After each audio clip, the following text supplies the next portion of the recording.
Olá! Vamos dar continuidade, então, à disciplina e entrar no ponto de pirâmide da automação. E daí, vamos mostrar como é a estrutura da automação dentro de uma empresa consolidada. Vamos lá! A pirâmide da automação ela é constituída por 5 níveis que aqui estão. Normalmente, olhamos uma pirâmide da automação do nível inferior para o nível superior. Quanto mais abaixo da pirâmide, mais está relacionado ao processo produtivo em termos técnicos. A partir do momento que vamos subindo, ela chega ao nível de engenharia e vai passando para o nível administrativo de uma empresa.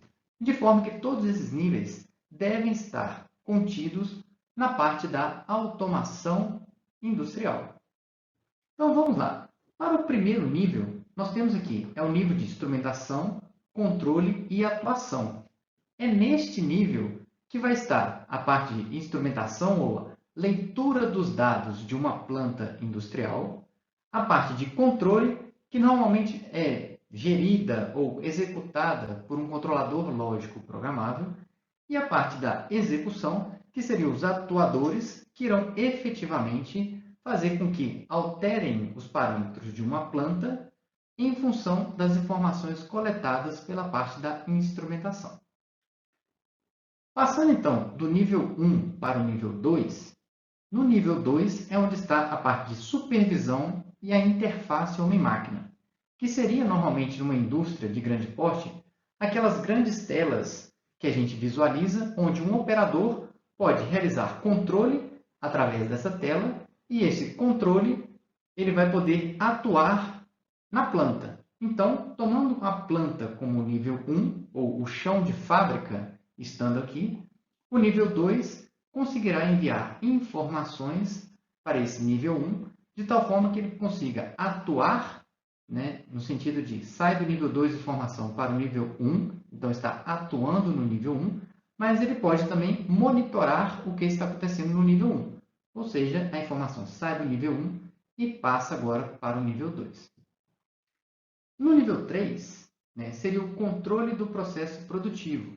Então, nessa parte, ou neste nível, já é um nível mais de engenharia, onde o que você quer é verificar, né, na planta como que ela pode ser aprimorada, seja para conseguir otimizar essa nossa planta industrial, ou seja, para analisar as pessoas que estão trabalhando nessa planta industrial, como que ela pode chegar num resultado melhor daquele produto que está sendo fabricado.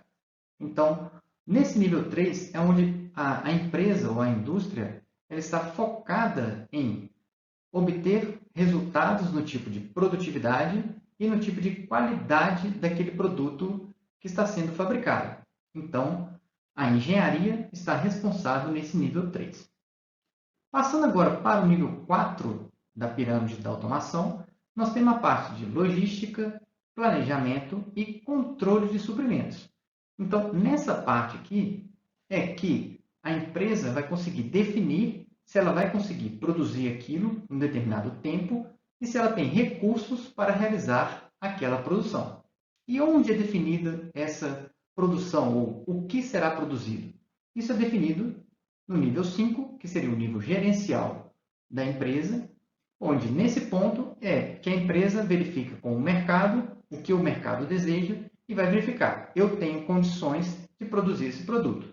E a partir do momento que ele gera uma rotina de produção, é dizer, a empresa vai ter que fabricar aquele produto, então a decisão veio nesse alto nível gerencial e vai agora ir descendo na minha pirâmide da automação até chegar no nível 1, que seria o nível produtivo. Em outras palavras, nós podemos dizer que o nível 1 é o nível das máquinas, dos dispositivos e componentes de chão de fábrica. Aí tem várias máquinas que aqui estão descritas, como máquinas de embalagem, linhas de reduzimento, linhas de montagem. Então, todas elas estão concentradas no nosso nível 1. E como componentes, nós temos aqui o nosso controlador lógico programável, que é o tema da nossa disciplina de automação, máquinas em geral, motores, inversores e sensores, tudo isso relacionado tanto à parte de instrumentação como à parte de atuação. Se subimos agora para o nível 2, nós temos que o nível 2 é um tipo de supervisão associado ao processo. Ou seja, o nível 2 é onde você poderá monitorar tudo o que está acontecendo dentro do seu processo industrial. Então, é nele que encontram-se os concentradores de informação do nível 1. Ou seja, qualquer informação que você tenha da sua planta industrial, informação de temperatura, informação de vazão, informação de velocidade de alguma coisa, essa informação muito provavelmente vai estar em uma empresa estruturada nesse nível 2. Então, lá também estão as interfaces homem-máquinas, ou também conhecido como sistemas supervisórios, que é onde o operador poderá clicar, né, numa tela de um computador, vamos assim dizer, e esse clique dele será traduzido em uma ação executada no nível 1. Então, como exemplo, estão aqui as salas de supervisão de um laminador de tiras a frio. Mas eu poderia colocar também uma sala de supervisão de uma estação de tratamento de água ou uma sala de supervisão do painel elétrico nacional, onde a gente tem informação de toda a produção de energia do país. Então, tudo isso está na sala de supervisão. Se nós subimos agora um outro nível, vamos para o nível 3, então é onde está o processo produtivo da planta, é onde ele é controlado. Então, ele normalmente é constituído por banco de dados, porque o nível 3 é onde os gestores, né, os engenheiros de processo, irão pegar aquele monte de dados e verificar. O meu produto, por exemplo, está saindo do padrão em termos de temperatura. Então, onde que eu posso buscar? Então, no nível 3, ele vai ter uma base de dados ou um banco de dados com várias informações, e nessas informações pode ter aquela de temperatura, indicando que um determinado ponto do meu processo produtivo está dando essa avaria e isso está afetando o meu produto por uma questão térmica. Então, essa informação pode ser retirada no nível 3, porque nesse nível 3 vai ser onde eu tenho um grande volume de dados e a partir desses dados eu quero extrair informação útil. Então, está ali. Normalmente é constituído por um banco de dados com informações de índice de qualidades, relatórios e estatísticas do processo. Então, quando eu penso em índices de qualidade, pode ser essas informações, né, de temperatura, de velocidade e outros tipos de informações de controle de processo que vão interferir na qualidade do produto. Por outro lado, se eu tenho estatísticas do processo, seria dizer quanto tempo a máquina ficou parada, com qual operador, qual turno aquela máquina produz mais. Então, essa é a informação, uma estatística de processo. Então, também no nível 3, as pessoas encarregadas podem dizer que, não, se eu trabalho um pouco mais, né, com essas pessoas ou essas máquinas, eu consigo ganhar em produtividade.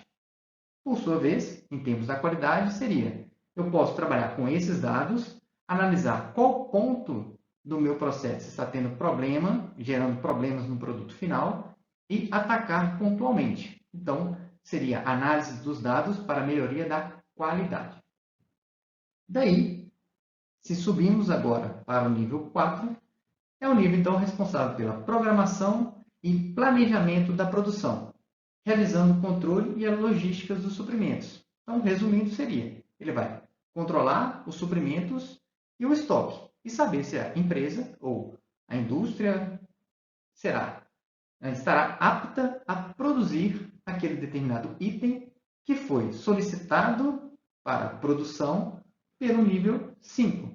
Então, o nível 5 é o nível responsável pela administração dos recursos da empresa, em que se encontra o software de gestão de vendas e gestão financeira de uma indústria bem estruturada em termos de automação.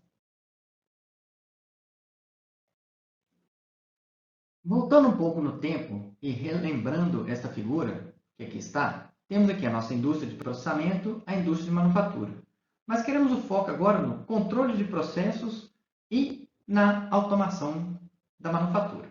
Vamos lá. O que seria, então, o nosso controle de processos? Onde que ele estaria atacando? Então, o controle de processos ele está envolvendo ou está relacionado à tecnologia destinada ao controle operacional das indústrias. Como o controle de processos está relacionado à indústria de processamento, né, normalmente as informações que a gente quer controlar seria vazão, temperatura, pressão e outros tipos de variáveis comumente analógicas, que isso vai interferir na qualidade do produto. Porque o produto a ser produzido por esse tipo de empresa, eles têm a norma, devem seguir aquelas normas com as faixas de tolerância para cada uma das variáveis envolvidas. Então, o controle de processo está responsável por fazer com que a empresa consiga monitorar tais variáveis e adequar aos requisitos de produção. Então, para essa etapa, nós temos equipamentos para o controle de processo industrial ou parte desse meu processo industrial.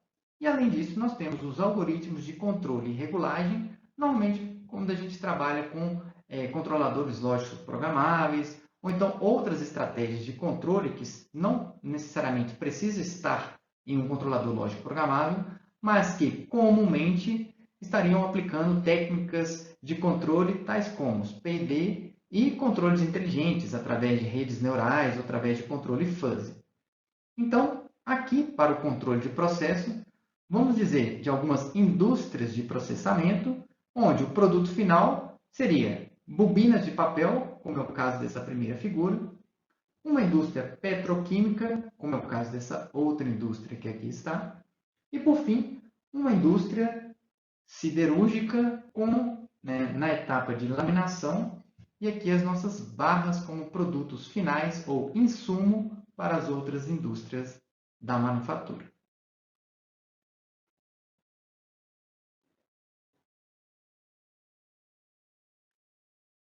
Vale destacar que, para cada uma dessas indústrias, as informações de controle que a gente precisa são as informações que normalmente estudamos nas disciplinas de controle da universidade. Por exemplo, se eu quero verificar para essa indústria de papel, a informação que eu preciso, seja a espessura, comprimento, são todas as informações que eu necessito para esse tipo de indústria de papel.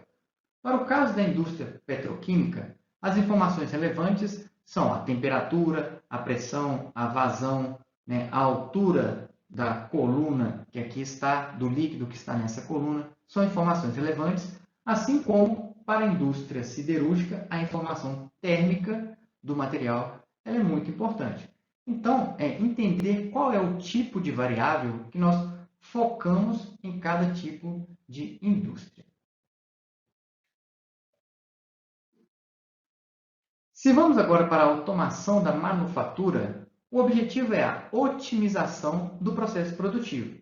E aí a gente restringe ou divide em duas partes, que seria a automação rígida, que está relacionada à automação desta disciplina que estamos estudando, e a automação flexível, que normalmente é associada à robótica. O conceito de rígido é dizer que você tem pouca flexibilidade no tipo de produto que você quer produzir. Então, ela vai pela rigidez. Por sua vez, a automação flexível é quando você coloca um item, normalmente um robô, na sua indústria e, se a sua indústria tem a necessidade de alterar o tipo de produto, então o que você vai fazer é reprogramar o seu robô para executar essa nova tarefa.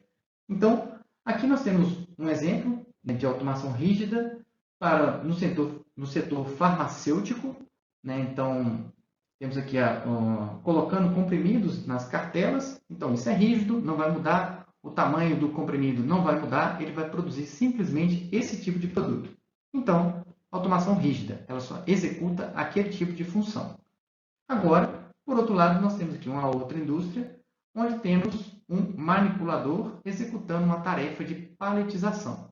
Então, se ocorrer em algum momento desse produto alterar as dimensões físicas deles, por questões estratégicas, por exemplo, Então, vai requerer também que essa paletização seja alterada. Então, eu não preciso trocar o robô para alterar a forma que eu vou paletizar. Eu altero a programação desse robô para atender a essa nova demanda. Detalhando um pouco mais, nós temos para o caso da automação rígida que a sequência do processo ela é definida pela configuração do equipamento. E quando você estabelece que você quer utilizar uma automação rígida, você normalmente tem em mente que a sequência de operação ou a sequência de ocorrência dos eventos ela é mais simples quando comparada à exigência da automação flexível. Então, quais são as características de uma automação rígida? Ela possui um alto investimento inicial em função dos equipamentos, porque eles são dedicados, esses equipamentos, e possui uma alta taxa de produção. Isso é uma característica da automação rígida. Porém, ela apresenta uma relativa inflexibilidade para absorver mudanças de produção. Seria dizer que, se eu tenho uma indústria que engarrafa um tipo de produto há 30 anos, se houver a necessidade de alterar o tipo de garrafa, então essa indústria precisará ser totalmente replanejada. Vamos supor que depois desses 30 anos foi replanejado, mas agora precisou de uma nova adequação, depois de 6 meses. Muito provavelmente, grande parte dessa indústria vai ter que ser remodelada para atender a essa nova demanda. Porque esse tipo de indústria, a característica dele é ter produtividade, é ter volume de produção. Então, no caso da automação rígida, tem essa restrição. Se você planejou, executou uma obra para uma determinada indústria automatizada para grande volume de produção, se houver uma alteração no tipo do produto, muito provavelmente será necessário readequar grande parte da sua linha produtiva.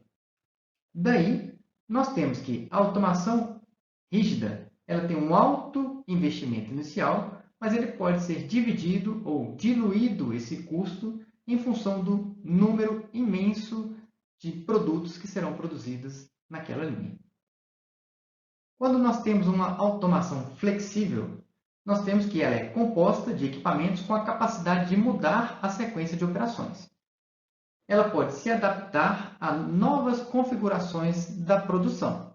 Então, esse tipo de automação ele está fundamentado em programas. Se você altera que seja o tamanho de um pacote de biscoito em função da gramatura, ela pode ser remodelada a parte da automação para atender ao setor de paletização. Porque alterou a forma desse produto, então a indústria está apta a se readequar a essa nova realidade. Então, quais são as características da automação flexível? Ela tem um alto investimento em equipamento de uso geral. A gente diz uso geral, que está destacado aqui, é o seguinte: esse uso geral é dizer que aquele mesmo equipamento, que comumente é um robô, ele pode ser utilizado para aquela aplicação, mas ele pode ser adaptado a outro tipo de função. A automação flexível ela possui uma baixa produtividade. Isso quando a gente compara com a automação rígida, que ela é dedicada a executar normalmente uma única função. E a automação flexível ela está adequada para a produção de lotes. Então, que seria por bateladas de produção, a automação flexível ela será mais bem adaptada. Então, para encerrar, nós temos aqui que a automação flexível ela tem a flexibilidade para absorver mudanças na produção ou mudanças no produto. Fico por aqui, encerro o conteúdo relacionado com fundamentos da automação e o próximo conceito estará relacionado com a parte de comandos elétricos, que seria a próxima unidade que estaremos estudando nessa disciplina de automação. Aguardo você lá. Tenha bons estudos.